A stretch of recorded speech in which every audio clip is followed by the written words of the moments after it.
Assalamualaikum warahmatullahi wabarakatuh. Kembali lagi bersama saya Nur Aini, NIM E2019-2223 dari kelas Ekonomi Syariah 5, Fakultas Ekonomi Bisnis dan Islam Institut Agama Islam Negeri Jember. Di sini saya akan kembali memberikan tanggapan mengenai video yang telah disampaikan oleh Bapak Wadud sebelumnya, yang mana beliau membahas mengenai inflasi dalam perspektif ekonomi konvensional. Saya setuju dengan apa yang disampaikan oleh Bapak Wadud mengenai inflasi. Tetapi saya memiliki tanggapan lain mengenai inflasi, yang mana secara sederhana inflasi dapat diartikan sebagai meningkatnya harga-harga secara umum dan terus-menerus, yang mana kenaikan harga barang pada satu atau dua barang saja tidak dapat disebut inflasi, kecuali kenaikan itu meluas atau meningkatkan kenaikan pada barang lainnya. Macam-macam inflasi. Saya setuju dengan apa yang disampaikan oleh Bapak Wadud, tetapi saya menemukan perbedaan pada macam-macam inflasi. Yang mana macam-macam inflasi ada tiga. Yang A, inflasi berdasarkan sifatnya. B, inflasi berdasarkan penyebabnya. C, inflasi berdasarkan asalnya. A, inflasi berdasarkan sifatnya ada 4. Yang pertama, inflasi merayap. Inflasi yang besarnya di bawah 10% per tahun. Yang kedua, inflasi menengah. Inflasi yang besarnya antara 10 sampai 30% per tahun.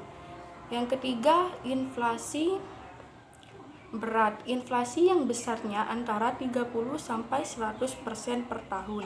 Yang keempat, inflasi sangat tinggi.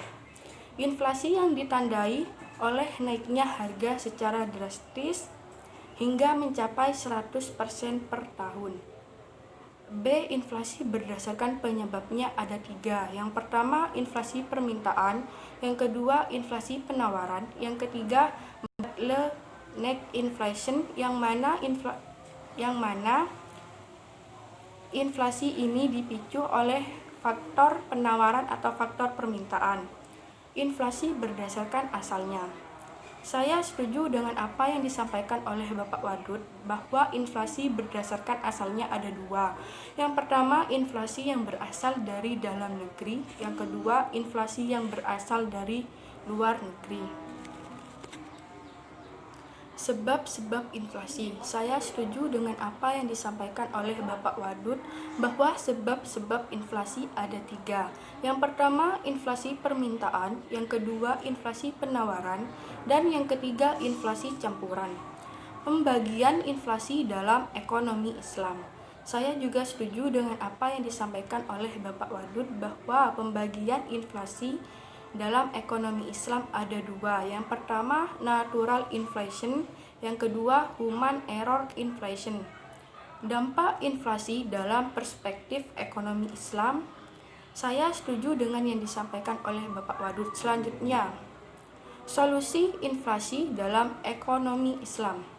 Ada 3 cara untuk mengatasi inflasi, antara lain sebagai berikut. Yang A, kebijakan moneter atau yang sering kita sebut dengan kebijakan uang ketat, yaitu pengendalian inflasi dengan cara mengendalikan atau mengurangi jumlah uang yang beredar di masyarakat. Ada beberapa cara, yaitu yang pertama, politik diskonto. Yang kedua, politik pasar terbuka. Yang ketiga, politik kredit selektif. Dan yang keempat, politik sunering. B, kebijakan fiskal, yaitu kebijakan pemerintah untuk mengatur anggarannya. Ada 3 cara, yaitu yang pertama, menaikkan tarif pajak. Yang kedua, menekan pengeluaran pemerintah. Dan yang ketiga, meminjam dana dari masyarakat. C, kebijakan sektor real, yaitu melakukan program-program nyata untuk mengendalikan harga dan produksi secara langsung.